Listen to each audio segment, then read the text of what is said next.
உங்களுக்கும் back pain இருக்கா? என்ன பண்ணுறதுன்னு தெரியலையா?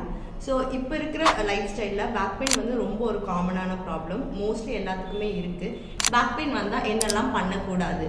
ஃபர்ஸ்ட் வந்து ரொம்ப தூரம் ட்ராவல் பண்ணுறதை அவாய்ட் பண்ணிக்கோங்க. 2 வீலர் ஓட்டுற பர்சனாக இருந்தால் அதை அவாய்ட் பண்ணிக்கோங்க. ப்ரலாங்டு சிட்டிங் ஆர் ஸ்டாண்டிங் ஒரே பொசிஷனில் மெயின்டைன் பண்ணுறது அவாய்ட் பண்ணிக்கோங்க. பேக் பெயின் வந்தால் என்னென்ன எக்ஸசைஸ் பண்ணலாம்? நான் ஃபியூ சிம்பிள் எக்ஸசைசஸ் சொல்லித்தரேன். Straight leg race. இதில் வந்து ஃப்ளாட்டாக நேராக படுத்துட்டு ஒரு காலும் 40 to 50 டிகிரிஸ் மேலே ஸ்ட்ரெயிட்டாக நீ பெண்ட் பண்ணாமல் தூக்கிட்டு 10 செகண்ட்ஸ் ஹோல்ட் பண்ணணும். Pelvic bridging. இது எப்படின்னா கால் ரெண்டும் மடக்கி வச்சு ஹிப்பை வந்து லைட்டாக எலிவேட் பண்ணணும். அண்ட் அந்த பொசிஷனில் 10 செகண்ட்ஸ் ஹோல்ட் பண்ணிவிட்டு and then breathe out and relax and hip கீழே கொண்டு வரணும்.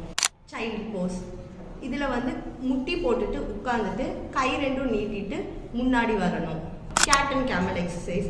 கால் முட்டி போட்டுட்டு கை ரெண்டும் பிளேஸ் பண்ணி 4 காலில் நின்றுட்டு நம்ம வந்துட்டு மேலே வந்து ஹெட்டை எலிவேட் பண்ணி பார்க்கும்போது நம்மளோட பேக் வந்து ஆர்ச்டாக இருக்கணும். சரிங்களா?